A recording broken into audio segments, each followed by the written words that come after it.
변상욱 기자 수첩 들어보겠습니다. 변상욱 기자, 어서 오십시오. 네, 안녕하십니까. 어제 워싱턴에서는 군국주의 일본의 전쟁 범죄인 종군 위안부 문제의 해결을 촉구하는 수요 집회가 열렸습니다. 미국 주요 도시를 돌면서 일본 총영사관 앞에서 이제 계속해서 수요 집회가 열린다는 소식입니다.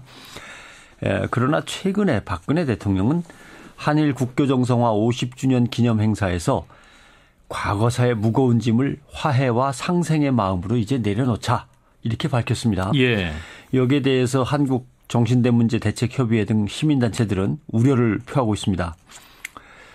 박 대통령이 말한 화해와 상생은 고통받은 사람들이 이제 우리가 용서하겠다라고 하면서 얘기를 하는 것이지, 만약에 일본이 자 이제 그만 화해하고 다 잊어버립시다 이렇게 얘기한다거나 예. 정부가 한일 수교 50주년인데 이제 외교적으로 이쯤에서 내려놓읍시다 이런 식으로 얘기한다고 해서 내려놓을 그런 문제가 아니다. 네. 이건 마치 박정희 대통령 시절에 했던 굴욕의 한일 수교를 떠올리게 하는 거나 다름없다. 이렇게 주장하고 있는 것이죠. 예. 오늘은 한번 다른 각도에서 이 문제를 접근해 보겠습니다. 우리 할머니들이 전쟁터에 성노예로 끌려가서 희생당하던 그때에 일본 여성들은 도대체 뭐 하고 있었을까? 일본 여성들은 이 문제를 한번 생각해 보죠. 예, 일단 생각할 수 있는 건 후방에서 예. 노동력이 있었습니까? 공장에서 군수물자 생산에 도움이 그렇죠. 되지 않았을까요? 예, 맞습니다. 군국주의 일본은 그때 뭐라 그랬냐면 먹을 것도 없고 쓸 것도 없고 배고프고 결핍. 그러나 이건 참으면 된다. 부족하다고 자꾸 불평하는 것은 부족해서 불평하는 게 아니고 부족함을 해결하는 방법을 니들이 못 찾아내서 불평하는 것이다. 이렇게 국민들한테 선전하고 선동하면서 네. 인내와 노동력을 강요했죠. 그래서 여성들을 근로정신대에 동원합니다. 공장 가서 열심히 일하는 겁니다. 예. 어떤 공장에서는 초콜릿을 만들었어요. 전쟁 중에. 이 초콜릿을 누가 먹느냐면 가미가제 특공대원들이 있죠. 그 자살 공격을 하기 전에 이 초콜릿을 배급받았습니다. 일설에 의하면 이 초콜릿에 필로폰을 갖다 몰래 넣었다는 그런 이야기도 전해집니다만은 아직 확인은 안 됐습니다. 네. 자살 공격을 기념하는 초콜릿을 본국의 젊은 여성들이 만들고 그 젊은 여성과 연애를 하고 결혼했을지도 모를 전쟁터의 젊은 남성이 그걸 받아먹고 죽으러 나가는 거죠.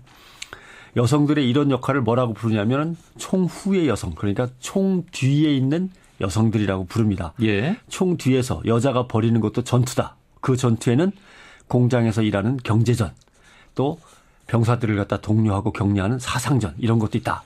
경제전과 사상전으로 나누는 거죠. 예, 사상전. 이거는 그러니까 이제 전쟁을 참여한다거나 말씀하신 대로 병사를 독려하는 그런 걸 그렇죠. 말씀하시는 거죠. 예. 이제 국방부인회라는 조직이 있었습니다. 예. 출정하는 병사들을 배웅하면서 격려하고 또 상위 용사들을 위로하고 간병하는 역할을 국방부인회가 맡는데, 어머니인 여성이 아들인 젊은 남성들을 전쟁터와 죽음으로 내모는 역할을 맡은 거죠. 좀 비극적인 모습입니다. 예. 국방부인회 활동을 통해서 군국주의를 무비판적으로 수용한 어머니들은 병사들한테 이렇게 말했다고 기록이 돼 있습니다. 전쟁터에 나가면 가족 걱정하지 마라. 목숨을 아끼지 말고 앞으로만 나가라. 뒤로 물러나는 것은 내 아들이 아니다. 이런 식으로. 네. 어머니 꼭 살아 돌아올게요. 이렇게 얘기하면 아니다. 살아 돌아오는 게 아니고 반딧불이 되어서 돌아와라. 반딧불이 뭡니까? 죽은 다음에 반딧불로 환생해서 돌아오라 이겁니다. 예. 일본 전쟁을 반대하는 그 이념을 담은 애니메이션 중에 반딧불의 무덤이라는 게 있죠. 예. 그런 데서 나오는 겁니다. 그러니까 병사들이 전쟁터에서 죽을 운명에 대해서 두려움을 갖거나 거부감을 가질 때 어머니가 나서서, 어머니격인 여성들이 나서서 이걸 달래고 지워버리는 역할을 맡은 거죠. 예. 그리고 이제 우리 민족에게는 니들은 급이 낮은 민족이니까, 식민지 민족이니까 성노예라든가 강제 노동을 맡아라. 이제 이렇게 역할이 또 맡겨지는 거죠. 네, 결국 이런 것들은 이제 전쟁을 수행하기 위해서 국가 어떤 이데올로기 정책으로 밀고 나갔다 이렇게 볼 수 있는 거네요. 그렇죠. 그 배경에는 일본이 갖고 있는 소위 천황제라는 게 도사리고 있습니다. 일본은 이제 소위 천황이라고 불리는 왕과 일본 왕의 국가를 뭘로 표현하느냐면은 거룩한, 거대하고도 거룩한 어머니라고 모성애를 가진 존재로 선전선동합니다. 예. 그렇게 되면 일본은 하나의 거대한 가족 국가가 되는 거죠. 그러면 아들은 당신만의 아들이 아니라 국가와 천황의 아들이다. 이런 식으로 이제 선전선동을 해서 이데올로기가 만들어지고 예. 그 목숨을 그러니까 국가가 요구하고 천황이 요구하니까 내놔라. 전쟁에 내놔라. 전쟁에 쓰게 내놔라. 이런 식의 이데올로기 토대가 만들어지는 거죠. 뭐 조선한테는 내선 일체, 뭐 일본이나 조선은 한 몸 아니냐 말로는 이렇게 하면서 네. 식민지 노예들은 가서 성노예가 되든지 강제노동이나 해라. 이제 이렇게 되는 거죠. 이렇게 병사들에게 투혼을 일깨우고 가서 떳떳하게 죽어라라고 선동하는 역할을 맡은 아줌마들을 뭐라고 불렀냐면 특공 아줌마라고 불렀어요. 특공 아줌마. 특공 아줌마요. 네, 특공대 아줌마가 되는 거죠. 예. 일본 언론들은 이런 여성들을 장한 어머니라고 막 선전하면서 모든 어머니들에게 이런 역할을 맡으라고 또 선동을 했죠. 이런 환각 속에서 전쟁으로 남편과 자식을 잃은 어머니들은 이 죽은 남자들의 영혼을 돌봐달라면서 야스쿠니 신사에 가서 두당 3만 원이라고 흔히 이제 우리 시체말로 얘기한다니까 한 사람당 3만 원씩 내고 네. 위패를 갖다 거기다 세워놓고 야스쿠니 신사에 가서 절을 하도록 이제 이렇게 되는 거죠. 이런 군국주의 세뇌를 맡은 것이 일본의 소설과 일본의 시, 전쟁 문학이었습니다. 네. 말씀하신 거 들어보니까 그런 문학은 얼마 전 문제가 됐던 뭐 신경숙 씨의 표절 논란 대상인 뭐 미시마 유키오의 작품도 해당되겠죠? 그렇죠. 예.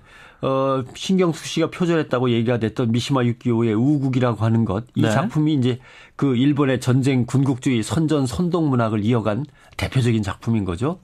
거기 신혼부부가 등장합니다. 그런데 남편은 황군 만세 이 한마디 유언을 남기고 자살하죠. 할복 자살합니다. 예. 남편의 할복 자살을 옆에서 지켜본 부인도 남편이 죽은 다음에 자기도 자결하죠. 인간이 아니라 천황이라고 불리는 왕의 신하로만 인간은 존재할 뿐인 거예요. 일본 국민은. 네. 예. 아주 그냥 그런 국민의 모습이 아주 탄미적으로 그려져 있죠. 신경숙 씨의 전설 역시 신혼 부부가 등장합니다. 남자는 친구들과의 의리 때문에 죽음을 무릅쓰고 전쟁에 자원 입대하죠. 네. 그리고 여자는 그 사람을 기다리면서 수절하는 내용입니다. 그러니까 뭐 그중에는 이제 많은 표현들이 닮아 있습니다만은 네. 전쟁과 국가라는 이름 아래 개인이 진정한 애국심이 아닌 전쟁 이데올로기, 지배 이데올로기에 의해서 희생되는 패턴이 똑같은 그런 두 가지 소설이죠. 예.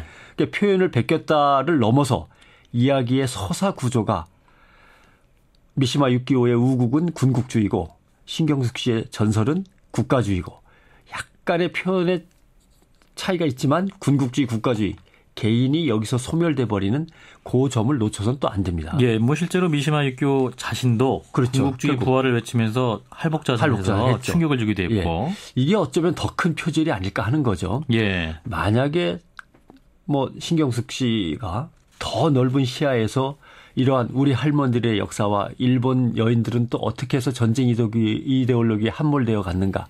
그래서 자신과 가족을 그냥 어떻게 희생시켰는가를 좀 깊게 통찰했다면 예. 이런 스토리를 가진 소설을 과연 표절하고 싶었을까. 이런 아하. 아쉬움도 있는 거죠.